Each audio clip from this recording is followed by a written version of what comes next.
salue tous dans le précieux nom de notre Seigneur et Sauveur Jésus-Christ. Je bénis notre Dieu, lui qui nous accorde encore un temps aujourd'hui pour pouvoir partager sa parole. Je vais vous prier d'incliner la tête là où vous êtes pour qu'on recommande ensemble ce moment entre ses mains. Oui, tendre Père, encore une fois, merci pour la grâce. Nous ne méritons rien, tout est grâce. Bénis ces moments, que le Saint-Esprit nous enseigne, nous corrige, nous éduque, nous libère, nous restaure par ta parole au nom de Jésus-Christ. Amen. Voilà, bien-aimés, nous voulons par la grâce de Dieu continuer et au besoin clôturer l'enseignement que nous avons commencé la fois passée et que nous avons intitulé comme suit « Dieu ne ment pas ». Oui, nous avons lu dans Nombre 23, 19 que Dieu n'était pas un homme pour mentir, ni un fils de l'homme pour changer ce qu'il a dit. Tout ce qu'il promet, il le réalise et il les accomplit. C'est très important. Nous avons aussi vu dans Habakkuk 2, 2 à 3, que le Seigneur, parce qu'il ne ment pas, mais sachant que ce qu'il dit peut prendre du temps, peut tarder, peut traîner, il nous exhorte dans ces passages d'Habakkuk 2, 2 à 3 de patienter, d'attendre. Il dit même si la promesse tarde, attends-la. Pourquoi? Parce qu'il y a déjà un temps qui est fixé pour son accomplissement et elle s'accomplira certainement. Donc nous avons vraiment vu que à la lumière de ces deux passages, vraiment nous avons compris que Dieu ne ment pas et que même si ce qu'il a promis traîne, il finit par l'accomplir parce qu'au fait, ni les ténèbres, ni l'homme, ni les circonstances, ni le temps, rien ne peut l'empêcher de faire ce qu'il veut. Et que cela devait nous rassurer et nous fortifier dans notre marche avec lui. Nous avons vu aussi que c'était important, bien aimé, que nous puissions comprendre que Dieu, dans son amour pour l'homme, il aime le faire participer, n'est-ce pas, à l'accomplissement de sa parole ou de ses promesses. Dans sa souveraineté, Dieu peut tout faire. Il n'a besoin de personne. Mais dans son amour, il aime faire jouer un rôle à l'homme. Il aime que l'homme de tout cœur puisse participer parce qu'il est père. Il veut que l'homme participe. Et nous avons vu que alors, il y a des cas où quand l'homme ne fait pas sa part et se qualifie ou se distingue dans la désobéissance ou le péché, Dieu dans sa souveraineté s'empêche, se refuse d'accomplir ce qu'il a promis. Et pour cela, nous avons lu Ésaïe 59, 1 à 3. Vous vous rappelez, la main de Dieu n'est pas courte, ni son oreille dure, mais ce sont vos fautes, ce sont vos péchés qui l'empêchent d'agir. Donc, la seule chose finalement que nous avons vu qui peut faire que ce que Dieu a dit ne s'accomplisse pas, c'est le péché. Et cela, nous avons vu que ne signifie pas que Dieu a menti, non. Cela ne signifie pas que Dieu a changé ou il est devenu incapable, non. Mais il y a quelque chose qui décide de ne pas laisser passer avant qu'il n'accomplisse ce qu'il a dit. Et dans son amour, nous avons vu dans Ésaïe 55, 7, qu'est-ce que Dieu fait dans ces cas? Il suscite, il invite l'homme à revenir à lui par le biais de la repentance afin qu'il puisse continuer la marche avec lui. Et c'est par là que nous nous sommes arrêtés en précisant aussi que Dieu ne devait pas être pris pour un garçon de course. Un garçon de course, c'est quelqu'un qui est là, disponible pour nous, quand nous voulons, comme nous voulons, quel que soit ce qui se passe, qu'il soit content ou pas, on donne un ordre et l'exécute. Non, Dieu n'est pas un garçon de course. Il est Dieu. Il y a des attentes qu'il veut voir en nous pour qu'il puisse accomplir ce qu'il veut pour nous. Donc, tenons en compte, bien-aimés. Ne jugeons pas toujours Dieu, ça traîne, Dieu est fidèle, Dieu n'est pas infidèle, Dieu a menti. Non, Dieu ne ment pas. Et les problèmes, souvent, ce n'est pas de son côté, c'est plutôt de notre côté que nous devons voir s'il y a des choses à revoir. Et nous avons finalement tiré deux conclusions pour la première partie, c'est qu'il y avait deux cas, deux choses à faire. Ceux-là qui reconnaissent qu'ils ne sont pas fidèles avec Dieu, qu'ils marchent dans le désordre, un pied dedans, un pied dehors, et que probablement ça doit être ça, le frein pour l'accomplissement des promesses de Dieu dans leur vie, la solution était Ésaïe 55, 7. Qu'ils se repentent, qu'ils reviennent à Dieu.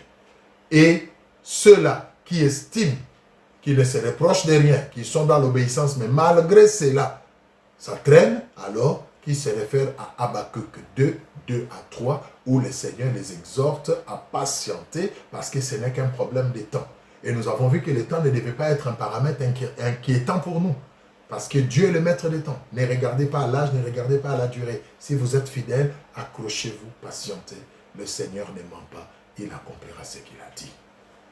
Voilà, c'était un récapitulatif vite fait pour mettre au même diapason que nous, ceux-là qui nous prennent à cette deuxième partie. Voilà un peu de quoi nous avons parlé la fois passée. Alors aujourd'hui, nous nous sommes promis une chose, c'est que nous devions voir maintenant dans la parole de Dieu un cas concret pour illustrer tout ce que nous avons dit. Nous voulons prendre un cas où Dieu a promis quelque chose, où Dieu a donné une parole, et où il a été fidèle jusqu'à un certain niveau. C'est-à-dire les choses se sont déroulées telles qu'il avait promis, jusqu'au jour où quelque chose s'est passé dans le sens d'Ésaïe 59.1 et Dieu s'est rétracté. Qu'est-ce qui s'est passé? Est-ce qu'il a menti? Non, il n'a pas menti. Nous allons découvrir cela ensemble et nous allons voir quel était le remède. Donc, en d'autres termes, nous voulons aujourd'hui voir les volets explicatifs, illustratifs de tout ce que nous avons vu comme volet dans la première partie. Souvenez-vous, il y avait Ésaïe 59, 1 à 3 et Ésaïe 55, 7. En plus d'Habakkuk 2, 2 à 3 et de Nombre 23, 19. Alors ici, nous allons voir maintenant les cas qui illustrent tout ce que nous avons dit par rapport à ces passages. J'espère que vous êtes prêts. Que Dieu soit loué. Alors, qu'est-ce que nous commençons par dire aujourd'hui? C'est que, prenons maintenant, comme je l'ai dit, un cas concret dans la Bible, n'est-ce pas, pour illustrer tout ce que nous avons dit jusque-là. Et il s'agit du cas de Josué. Les lecteurs de la Bible savent de quoi nous voulons déjà parler. Il s'agit du cas de Josué, serviteur de Moïse, serviteur de Dieu par Moïse, vous connaissez, n'est-ce pas? Et qui devait prendre la relève après la mort de Moïse. Il devait prendre la place de Moïse pour continuer la marche avec le peuple jusqu'à l'amener à posséder ou à entrer en possession, pour dire mieux, l'héritage que le Seigneur leur avait donné. Et à Josué, le Seigneur d'entrée des jeux a fait des promesses. Le Seigneur a déclaré des paroles sur Josué. Nous allons les découvrir tous ensemble. Et nous allons voir que Dieu a été fidèle. Parce qu'il ne ment pas. Toutes ces paroles qu'il a dites, ça s'est accompli dans la vie de Josué jusqu'au jour où il y a eu un obstacle. Et nous allons voir qu'est-ce qui avait créé cet obstacle. Souvenez-vous d'Ésaïe 59 et comment le Seigneur avait ramené le peuple dans l'accomplissement de ce qu'il a dit. Parce que souvenez-vous, nous avons dit, Dieu dans son amour, même quand nous désobéissons, même quand nous péchons, il ne nous abandonne pas. Parce qu'il ne ment pas. Ce qu'il a dit doit s'accomplir. Et il ne peut pas l'accomplir en nous laissant dans la faute. Alors ce qui se passe, c'est quoi? C'est qu'il nous ramène à lui, n'est-ce pas, par la voie de la repentance, afin que nous puissions continuer la marche et entrer dans l'accomplissement. Alors, Dieu a fait des promesses très profondes à Josué, que nous allons découvrir ensemble. Nous prenons donc notre premier passage, Josué 1, de 1 à 3. Je vous laisse trouver aussi. Josué 1. Après la mort de Moïse, serviteur de l'Éternel, l'Éternel dit à Josué, fils de Nun, serviteur de Moïse, Moïse, mon serviteur, est mort. Maintenant, lève-toi, passe ce Jourdain, toi et tout ce peuple, pour entrer dans les pays que je donne aux enfants d'Israël. Écoutez. Tout lieu que foulera la plante de votre pied, je vous le donne, comme je l'ai dit à Moïse. Tout lieu que foulera la plante de votre pied, je vous le donne, comme je l'ai dit à Moïse. Prenons 5 et 6. 5 et 6. nul ne tiendra devant toi. Ici, en fait, le Seigneur est en train de faire des promesses à Josué. Il est en train de libérer sa parole sur Josué. N'est-ce pas? Nul ne tiendra devant toi tant que tu vivras. Je serai avec toi comme j'ai été avec Moïse. Je ne te délaisserai point, je ne t'abandonnerai point. Fortifie-toi et prends courage, car c'est toi qui mettras ce peuple en possession du pays que j'ai juré à leur père de leur donner. Formidable, hein? N'est-ce pas, pour cette première partie. Josué doit prendre la relève pour continuer la marche avec le peuple, jusque dans la terre promise. Le Seigneur libère des paroles pour l'encourager, pour lui donner de l'espérance, pour lui donner de la force, parce que la tâche à accomplir était lourde, ce n'était pas facile, bien-aimé. Josué avait certes vu Moïse conduire le peuple, mais il ne l'avait jamais fait. Et le Seigneur vient lui donner des assurances. Bien aimé, la parole de Dieu vient nous fortifier. La parole de Dieu vient nous donner des assurances. La parole de Dieu vient nous donner des garanties dans ce que nous faisons pour nous assurer de la présence de Dieu. C'est ce qui se passe ici avec Jésus. Et nous venons de le lire. Dieu lui dit, je serai avec toi comme j'ai été avec Moïse. Nul ne tiendra devant toi. Nul. Et partout où tu fouleras la plante de tes pieds, ces lieux-là, je te les donne. C'est formidable. En d'autres termes ici, Dieu était en train de dire à Josué, j'ai fait de toi un invincible. Personne ne pourra te vaincre. Toutes ces nations que vous devez chasser pour posséder la terre promise que je vous ai donnée, aucune d'elles ne pourra te résister. À chaque fois que tu les affronteras, tu les combattras. Rassure-toi, tu seras toujours vainqueur. Pourquoi? Parce que je serai là avec toi, moi l'Éternel des armées. Quelle parole puissante, bien-aimé. Quelle parole puissante. Et effectivement, Josué fut vainqueur dans toutes les batailles qu'il a menées. Toutes les batailles qu'il a menées. Il a même conquis Jéricho. De manière extraordinaire. Vous connaissez l'histoire de Jéricho, la muraille de Jéricho. Le peuple a juste fait le tour, chaque jour une fois. Et puis le 7e jour, il a fait le tour 7 fois. La grande muraille de Jéricho s'est écroulée par des cris. Donc Dieu a été fidèle. Aujourd'hui, il faut des explosifs. Il faut des bombes, des dynamites pour faire sauter une muraille. Mais là, Dieu, dans sa fidélité, il a donné la victoire à Josué tel qu'il l'avait promis. Il n'a pas menti, il a accompli sa parole. Et de manière extraordinaire, de manière surnaturelle. Contourner une muraille, une fois tous les jours. Et puis 7 fois le 7e jour. Et pousser des cris de louange, des cris de guerre, et puis la muraille tombe. Écoutez, ça, il faut être Dieu pour le faire. Donc, Dieu a été fidèle, il n'a pas menti à Josué. Josué allait de victoire en victoire. Et la Bible dit même qu'après avoir conquis Jéricho, sa renommée s'est répandue dans tout le pays. Nous allons le lire. Josué 6, 27. Josué 6, 27. Josué 6, 27. Donc ici, nous sommes en train de voir la fidélité de Dieu quand il libère une parole sur nous, quand il fait une promesse. Josué 6, 27. Écoutez ce que la Bible dit.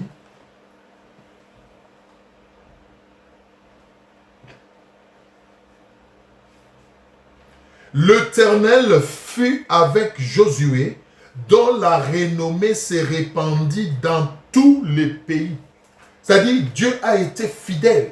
Tout ce qu'il a dit à Josué, il a accompli les unes après les autres de toutes les choses qu'il avait promises, tant que Josué marchait et le peuple se tenait dans l'obéissance, le peuple suivait les instructions, c'était des exploits, c'était la victoire rien ne pouvait le résister exactement comme le Seigneur l'avait promis.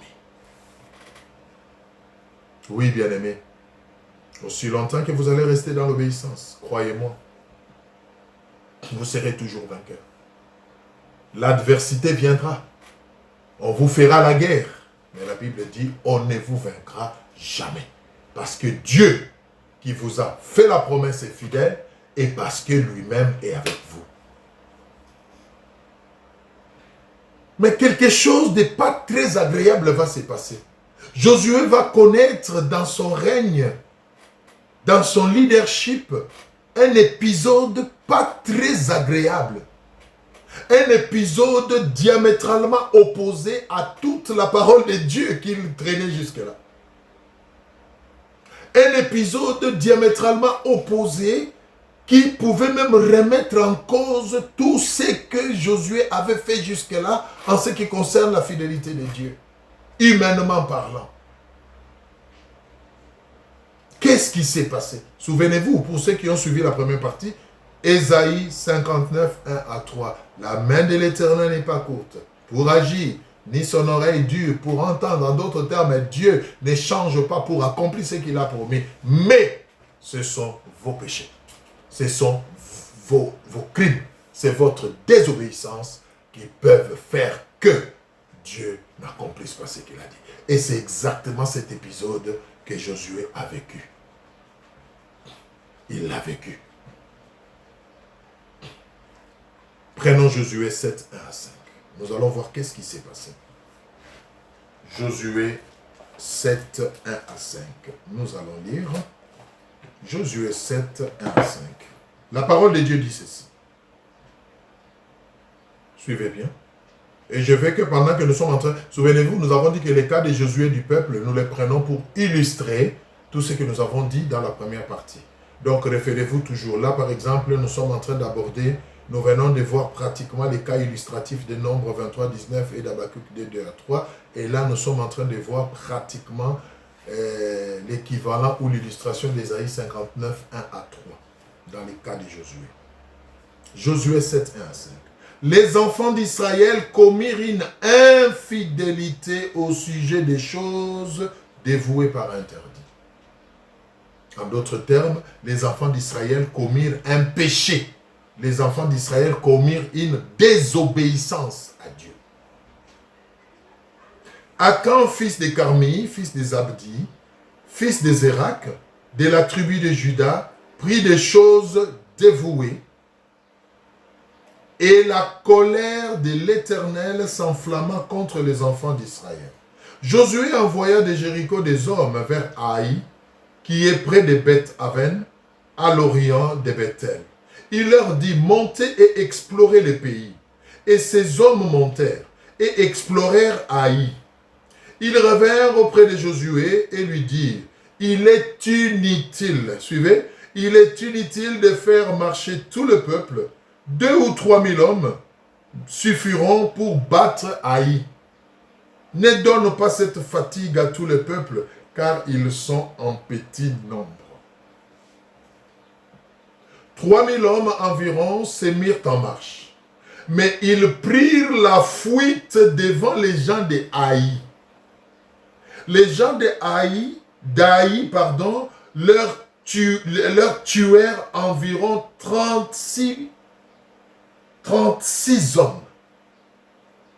Ils le poursuivirent depuis la porte jusqu'à Shebarim et les battirent à la descente. Le peuple fut consterné et perdit courage. Le peuple fut consterné et perdit courage. Prenons le verset 6. Josué déchira ses vêtements et se prosterna jusqu'au soir, les visages couverts. Bien-aimés dans le Seigneur, quel épisode désagréable. Qu'est-ce qui se passe? Josué qui avait la parole de Dieu qui s'accomplissait jusque-là. Josué qui a renversé Jéricho avec tout le peuple derrière lui.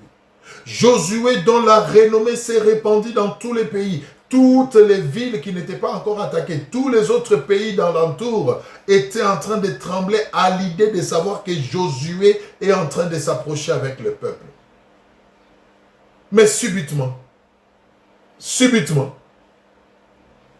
la Bible dit, il fallait faire une nouvelle conquête, conquérir la ville d'Aï. Josué envoie des explorateurs qui reviennent avec un rapport favorable. Ils disent à Josué, t'inquiète, ils sont en petit nombre. D'ailleurs, on ne sera pas obligé de mobiliser toutes les troupes, tous les peuples, non. 2 à 3 000 personnes suffiront. Et Josué, confiant dans la fidélité de Dieu, qui lui a donné des paroles d'assurance. Je serai avec toi. Nul ne tiendra devant toi tant que tu existeras. Josué a dit au peuple, allez-y. Mais pour une fois, la Bible dit, les habitants de Haï ont poursuivi Israël. Ils en ont tué quelques-uns, le peuple, et ils les ont mis en fuite. La question qu'il faut se poser ici, est-ce que Dieu a menti? Est-ce que Dieu était fatigué jusqu'au point où il ne pouvait plus tenir la parole qu'il avait donnée à Josué? La réponse est claire. Non. Dieu ne ment pas. C'est ça le thème de notre enseignement. Et nous l'avons vu dans sa parole. Il ne ment pas. Il n'est pas un fils de l'homme pour mentir. Mais alors, qu'est-ce qui s'est passé? Pourquoi Josué et le peuple ont pris la fuite devant la ville d'Aï? Pourquoi ils n'ont pas terrassé Aï comme ils ont terrassé Jéricho et les autres villes? Pourquoi? Parce que quelque chose s'était passé. Et Dieu, dans sa souveraineté, s'est refusé de leur accorder la victoire, d'accomplir la parole qui disait « Nul ne tiendra devant vous » pour cette occasion-là. Ce n'est pas que Dieu a menti, ce n'est pas qu'il n'était pas capable, mais il s'est souverainement interdit. Bien aimé, il y a des choses que Dieu s'interdit de faire parce que nous n'avons pas fait notre part, parce que nous n'avons pas été fidèles, parce que nous n'avons pas obéi à ce qu'il avait dit. Et il laisse même nos ennemis nous terrasser à cause de la désobéissance. Oh bien-aimé, j'aimerais ouvrir une parenthèse à ce niveau. S'il y a une prière qu'il faut faire jour et nuit, c'est de demander au Saint-Esprit de vous garder dans l'obéissance. Bien-aimé, tant que vous serez dans l'obéissance, même quand on se lèvera contre vous, à cause de cette obéissance, Dieu sera de votre côté. La Bible dit, dans ces cas-là, quand on est dans l'obéissance, celui qui vous touche, il touche à la prunelle de l'œil de Dieu. Quand on combat quelqu'un qui marche dans l'obéissance, dans la crainte de Dieu, en réalité, bien-aimé, ce n'est pas cette personne que l'on combat, mais c'est Dieu qu'on est en train de combattre. Et dites-moi, qui peut combattre contre Dieu et être vainqueur? Qui? Personne.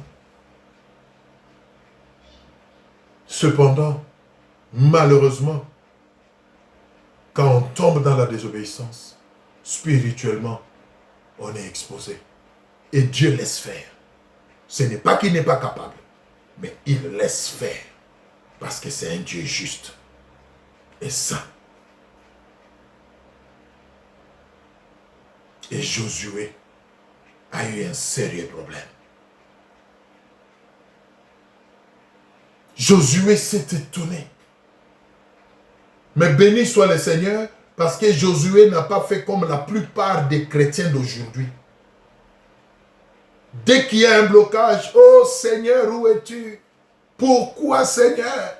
Tu as dit. » Oui, il a dit. Mais qu'as-tu fait? La Bible dit Josué était indigné, consterné, surpris. Et il rentra au pied de l'Éternel. Bien aimé, ça aussi c'est une parenthèse que j'ouvre rapidement. Apprenons, bien aimé, à ne pas pointer du doigt le prochain, à ne pas pointer du doigt Dieu d'abord, mais à regarder d'abord en nous-mêmes qu'est-ce qui se passe. Dieu ne ment pas. Il m'a dit, nul ne tiendra devant moi. Mais là, la petite ville, j'ai renversé Jéricho, la grande muraille. Mais la petite ville d'Aï me résiste. C'est qu'il y a quelque chose qui ne va pas.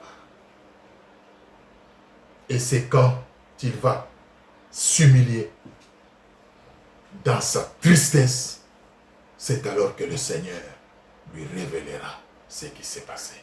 J'aimerais que nous puissions lire ça ensemble.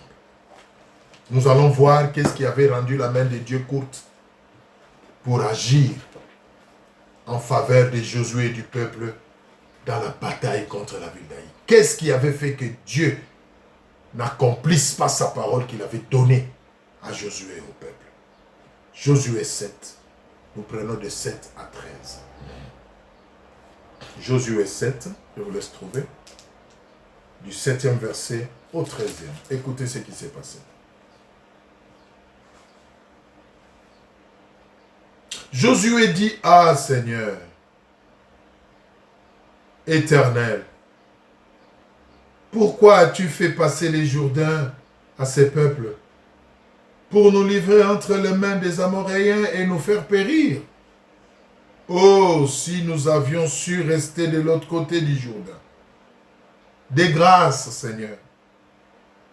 Que dirais-je après qu'Israël a tourné les dos devant ses ennemis? Les Cananéens et tous les habitants du pays l'apprendront. Ils nous envelopperont et ils feront disparaître notre nom de la terre. Et que feras-tu pour ton grand nom? » Écoutez la réponse du Seigneur aux lamentations de Josué. L'Éternel dit à Josué, « Lève-toi. Pourquoi restes-tu ainsi couché sur ton visage? Israël a péché. » Alléluia. Bien-aimé, Ésaïe 59, 1 à 3. Le péché.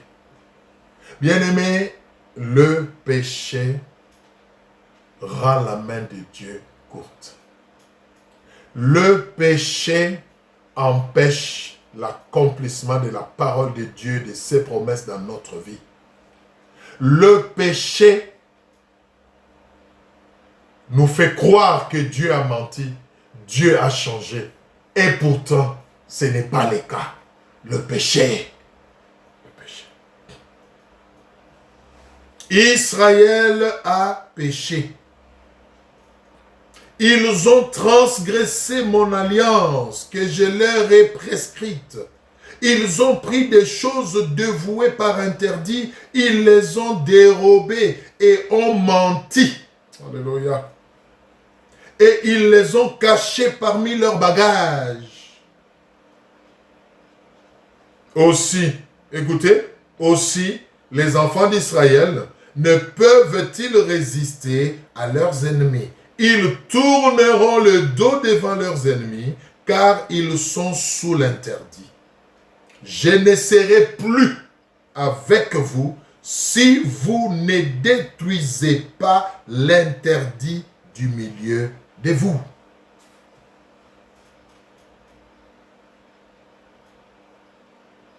« 13.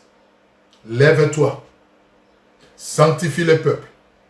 Tu diras, sanctifiez-vous pour demain, car ainsi parle l'Éternel, le Dieu d'Israël. Il y a de l'interdit au milieu de toi, Israël. Tu ne pourras résister à tes ennemis jusqu'à ce que vous ayez ôté l'interdit du milieu de vous. » Alléluia. Souvenez-vous que nous sommes en train de prendre les cas des enfants d'Israël pour illustrer ce que nous avons vu théoriquement la fois passée. Et là, si vous avez bien suivi, ceux qui ont suivi la première partie, nous sommes ici au niveau d'Ésaïe 59, 1 à 3 et d'Ésaïe 55, 7. Qu'est-ce qui peut faire que Dieu, entre guillemets, passe pour un menteur? Qu'est-ce qui peut faire que Dieu n'accomplisse pas ce qu'il a dit? Le péché. Le péché. Et qu'est-ce qui peut faire que Dieu revienne vers nous pour continuer à accomplir sa parole? c'est la repentance. Nous avons vu ça, Ésaïe 59, 1 à 3, Ésaïe 55, 7. Et c'est ce que nous voyons dans les cas de Josué du peuple d'Israël. Josué 1, Josué 7, 7 à 13. Josué est stupéfait. Seigneur, tu m'as dit, c'est ta parole, c'est ta promesse. Nul ne tiendra devant moi. Mais là, la ville d'Aï, la toute petite ville, vient de nous pourchasser, de nous faire la honte. Après que tu nous aies donné la victoire sur des grandes villes, comment cette petite ville, Seigneur, peut nous compromettre et nous ridiculiser? Qu'est-ce que les autres nations vont dire? Dieu dit à Josué, calme-toi, monsieur. Calme-toi, tu parles trop, tu te lamentes trop. C'est pas moi. C'est pas moi. Israël a péché. Et parce qu'il a péché, je me refuse, je m'interdis de continuer à vous donner la victoire jusqu'à ce que vous puissiez enlever le péché du milieu de vous. Je suis un Dieu saint, je ne peux pas, même si j'ai promis, je ne peux pas accomplir ma parole. Alléluia. Bien-aimé, c'est ce qui se passe dans la vie de beaucoup d'enfants de Dieu aujourd'hui. Seigneur, je ne vois rien. Seigneur, mon Dieu. Oui, Dieu dit oui, tu ne vois rien. Tu n'es pas guéri. Ta situation ne change pas. Oui, parce que ce n'est pas de mon côté qui a le problème, c'est toi. Tu as péché. Répands-toi.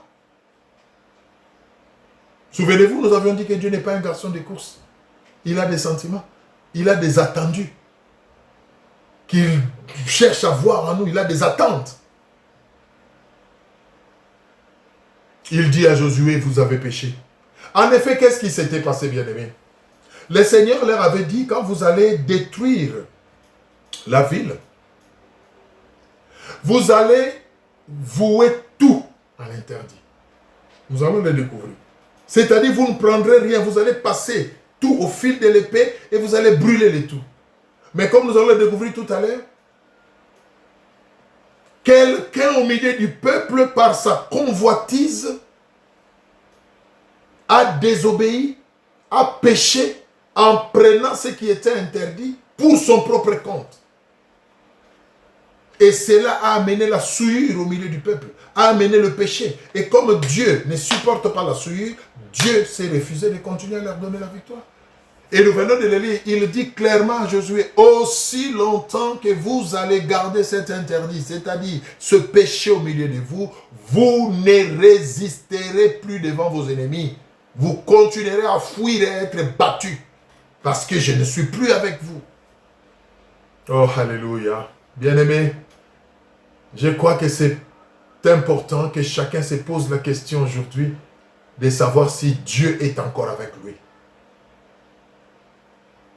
Et c'est simple de le savoir. Commencez par répondre à la question de savoir si vous marchez dans l'obéissance ou dans les péchés. Quelle est la qualité de vie que vous menez? Dieu est saint. On ne le mélange pas avec n'importe quoi. Dieu est saint. On ne peut pas servir des maîtres. Quelle est la qualité de vie que vous menez? Serviteur de Dieu, enfant de Dieu, engagé de l'église, responsable. Quelle est la qualité de vie que vous menez? C'est très important. Nous restons toujours dans Josué 7. Nous prenons du 14e verset au 15e et puis nous allons prendre 18 à 26. Nous allons voir comment le Seigneur est en train de résoudre ce problème, bien-aimé, au nom de son amour. C'est merveilleux. Donc, Josué 7, nous étions arrêtés à 13, nous prenons 14 à 15 dans un premier temps. 14, 15, qu'est-ce que la Bible dit? Gloire au Seigneur. 14, 15. La Bible dit ceci. Vous vous approcherez le matin selon vos tribus, et la tribu que désignera l'Éternel s'approchera par famille. Et la famille que désignera l'Éternel s'approchera par maison, et la maison que désignera l'Éternel s'approchera par homme. Celui qui sera désigné comme ayant pris de ce qui est dévoué par interdit sera brûlé au feu, lui et tout ce qui lui appartient, pour avoir transgressé l'alliance de l'Éternel et commis une infamie en Israël. Le péché. Allons au verset 18. Nous prenons ce qui nous concerne rapidement, on va terminer. Josué, toujours 7, 18 à 26.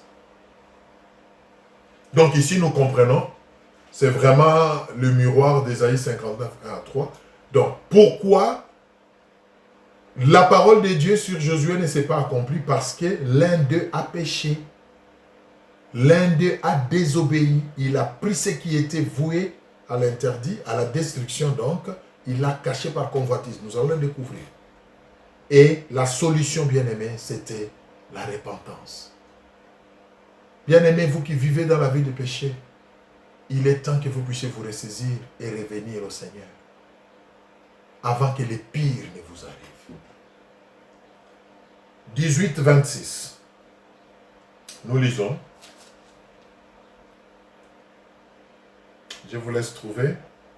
Nous allons lire ensemble. Il fut approché la maison des Abdi par homme et Akan, fils de Carmi, fils des Abdi, fils de Zérak, de la tribu de Juda, fut désigné. Josué dit à Akan, mon fils, donne gloire à l'Éternel, le Dieu d'Israël, et rends-lui hommage. Dis-moi donc ce que tu as fait. La repentance, bien-aimé. Ne me le cache point. Akan répondit à Josué, écoutez, et dit, il est vrai que j'ai péché contre l'Éternel, le Dieu d'Israël, et voici ce que j'ai fait. J'ai vu dans le butin un beau manteau. Oh, la convoitise. Un beau manteau de chinéa.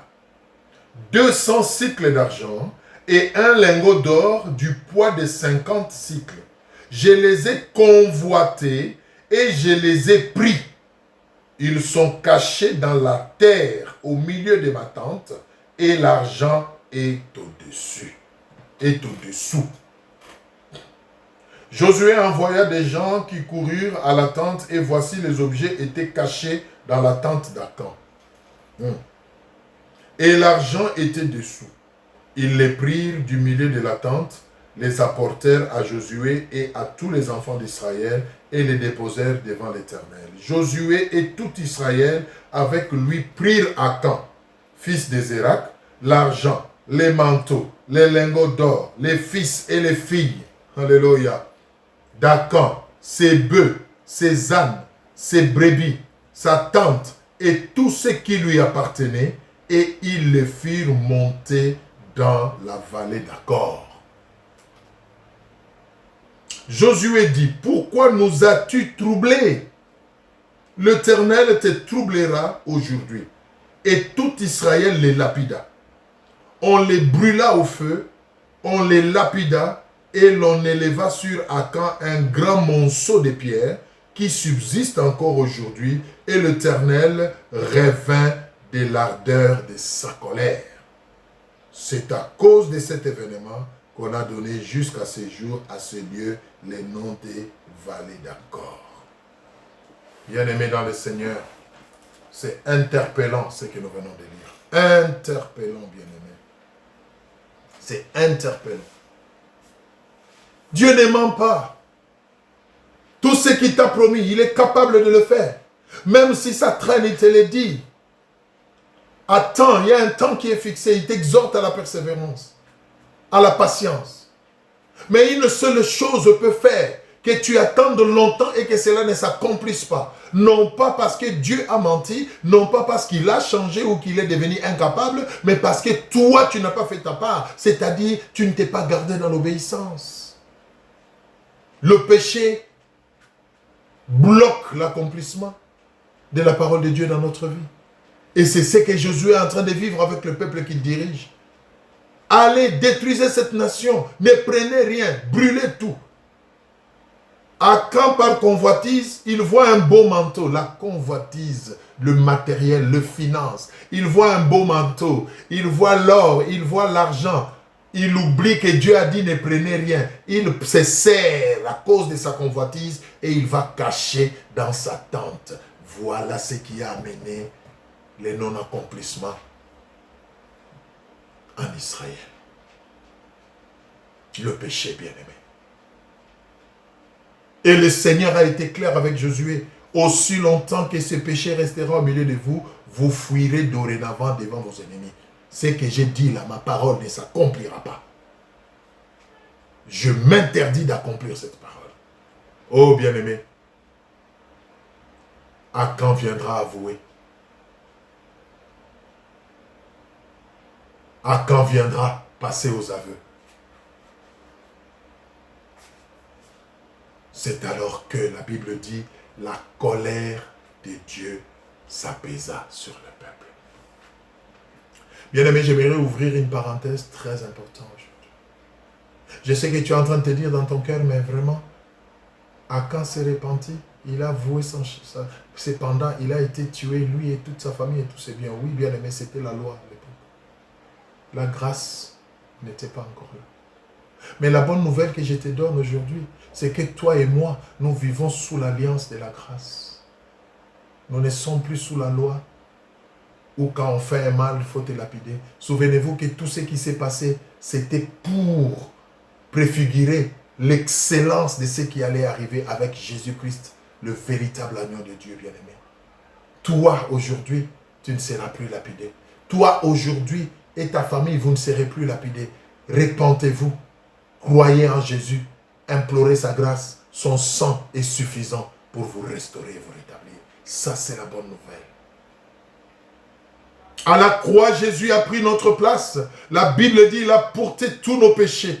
Et les châtiments qui nous revenaient étaient tombés sur lui. Aujourd'hui, nous ne sommes plus condamnés. Nous ne sommes plus châtiés à cause de Jésus qui a payé le prix une fois pour toutes pour nous, bien-aimés. Mais c'est quand nous rentrons avec humilité à ses pieds, nous nous repentons du fond de notre cœur et nous prenons l'engagement de nous détourner de nos mauvaises voies. Alors, à cause de Jésus, nous sommes restaurés et réhabilités.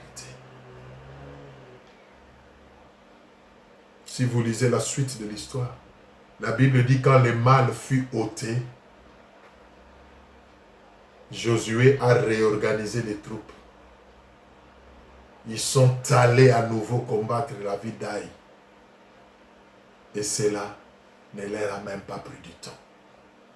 La ville a été prise avec facilité parce que la main de Dieu était revenue.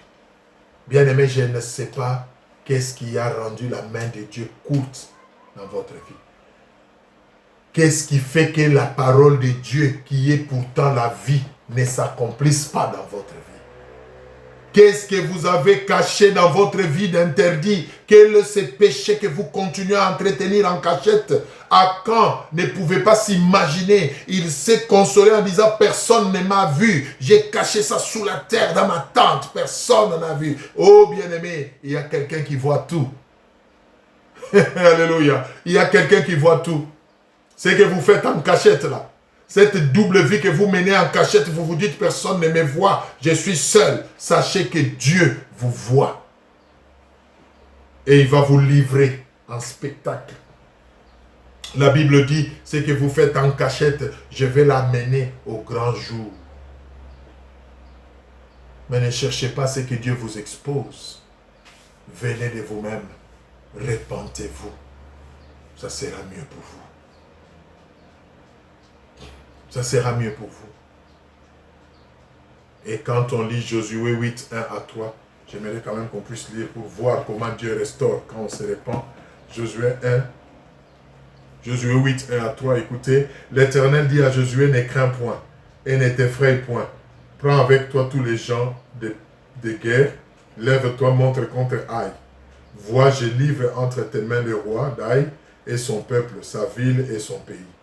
Tu traiteras Aï et son roi comme tu as traité Jéricho et son roi. Seulement, vous garderez pour vous le butin et le bétail. Place une embuscade derrière la ville. Josué s'éleva avec tous les gens de guerre pour monter contre Aï. Il choisit 30 000 vaillants hommes qu'il fit partir de nuit. Alléluia. Et quand vous lisez la suite, vers 28, nous prenons ce qui nous intéresse. Allez-y rapidement, verset 28. Verset 28, nous allons voir la victoire de Josué. La victoire de Josué. Alors, le verset 28. Josué brûla Haï et en fit à jamais un monceau de ruines qui subsiste encore aujourd'hui. Là où vous avez échoué hier à cause de votre vie de désordre, à cause de votre vie de qualité médiocre, à cause de votre désobéissance, aujourd'hui, si vous prenez la décision de vous repentir sincèrement, le Dieu d'amour par le Christ Jésus va vous restaurer et vous accordera la réussite cette fois-ci et vous serez un témoignage pour sa gloire. J'aimerais exhorter quelqu'un avant de terminer cet enseignement. Ne crois pas que ton cas est désespéré. Tu es peut-être en train de suivre cet enseignement et tu te dis, mais moi je ne suis pas concerné parce que j'ai fait tellement de mal. Mon mal est tellement profond que je ne crois pas. Non, bien-aimé, Dieu pardonne. Reviens seulement et tu verras. Tu te dis, mais ma vie est tellement une pourriture que je ne crois même pas qu'en faisant la repentance, je pourrais recoller les morceaux. Bien-aimé, c'est possible avec Dieu. Il peut vous donner la victoire là où votre désobéissance a mené l'échec. Il peut vous donner la joie là où votre vie de qualité, de piètre qualité a amené la tristesse et la désolation, la confusion. Dieu peut vous restaurer. Parce qu'il ne ment pas. Revenez à lui. Nous allons terminer par là cet enseignement, bien-aimé. Nous venons de voir à long et en large pendant 2 parties que Dieu ne ment pas. La conclusion, bien-aimé, c'est que si ces promesses traînent et que vous croyez vivre dans l'obéissance, alors persévérez. C'est juste un problème de temps. Habakkuk 2 à 3 est votre remède. Mais si, honnêtement dans votre cœur, vous savez que vous n'êtes pas juste avec Dieu, vous savez ce que vous faites, vous savez que votre vie n'est pas en ordre avec Dieu, vous les servez, vous brandissez son nom, mais en réalité, en cachette, vous êtes comme Akan. Il y a des choses que vous cachez, que vous faites. Bien-aimés, aujourd'hui, n'endurcissez pas votre cœur. Prenez la décision. Appliquez Ésaïe 55, 7. La repentance. Repentez-vous. Revenez à Dieu. Pleurez à ses pieds. Demandez pardon. Il va vous restaurer. Et vous pourrez alors voir l'accomplissement de ses promesses.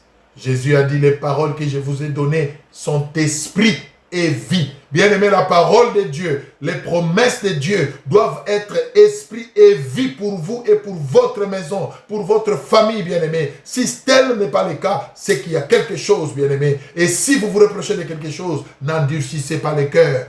La Bible dit, l'orgueil précède la chute, mais l'humilité précède la gloire. Humiliez-vous devant sa main puissante. Il est le Dieu de miséricorde. Il est prêt à vous pardonner, à vous restaurer et à vous faire repartir sur de nouvelles bases avec lui. Nous allons prier. Oh, alléluia. Pendant que je vais lever la voix, je vais prier en deux temps. Que chacun, selon sa situation, puisse dire Amen à cette prière. Et prier au même moment que moi. Seigneur, je te bénis. Oui, tu ne mens pas. Des fois, nous avons l'impression que ça traîne, que tu ne nous écoutes pas, que rien ne se passe. Et nous sommes prêts, Père éternel, à t'accuser, à te pointer du doigt, alors que le vrai problème, c'est nous-mêmes. Notre hypocrisie, notre convoitise, notre désobéissance qui nous trahissent, qui nous détruisent et qui rendent ta main courte. Oh Seigneur, je te prie de nous pardonner, de pardonner à tous ceux qui se retrouvent dans ces cas, et que le Saint-Esprit convainc les cœurs, afin que, Seigneur, nous puissions passer à la repentance, afin de voir ta main. Merci Jésus, parce que tu as pourvu à cela à la croix. Je prie aussi, Seigneur mon Dieu, pour ceux-là qui s'efforcent avec l'aide du Saint-Esprit de marcher dans l'obéissance, de craindre ton nom alors que rien ne marche. Oh Seigneur, les choses ne semblent qu'être contraires, Papa. Oh Seigneur, il n'y a que toi qui puisses leur donner un cœur patient. Il n'y a que toi qui puisses leur communiquer par ton esprit la persévérance, car certainement et certainement, il y a un temps fixé pour l'accomplissement, oh Dieu, qui est évident. Soutiens les uns comme les autres et laisse que ta grâce continue à abonder dans nos vies. C'est avec foi, action de grâce que nous avons prié, Seigneur. Au nom de Jésus-Christ. Amen. Voilà, bien-aimés dans le Seigneur, que Dieu vous bénisse, que chacun continue à prier vraiment selon les cas qui les concernent, n'est-ce pas? Si vous êtes fatigué, demandez à Dieu la patience et continuez dans l'obéissance jusqu'à ce que le temps fixé se manifeste. Sinon, si vous avez des choses que vous vous reprochez, n'hésitez pas. La Bible dit, il ne rejette point ce qui revient à lui et il va vous faire répartir sur de nouvelles bases. Soyez bénis et que la paix de Dieu soit votre partage. Je vous dis en ce qui me concerne, à une prochaine occasion. Au revoir.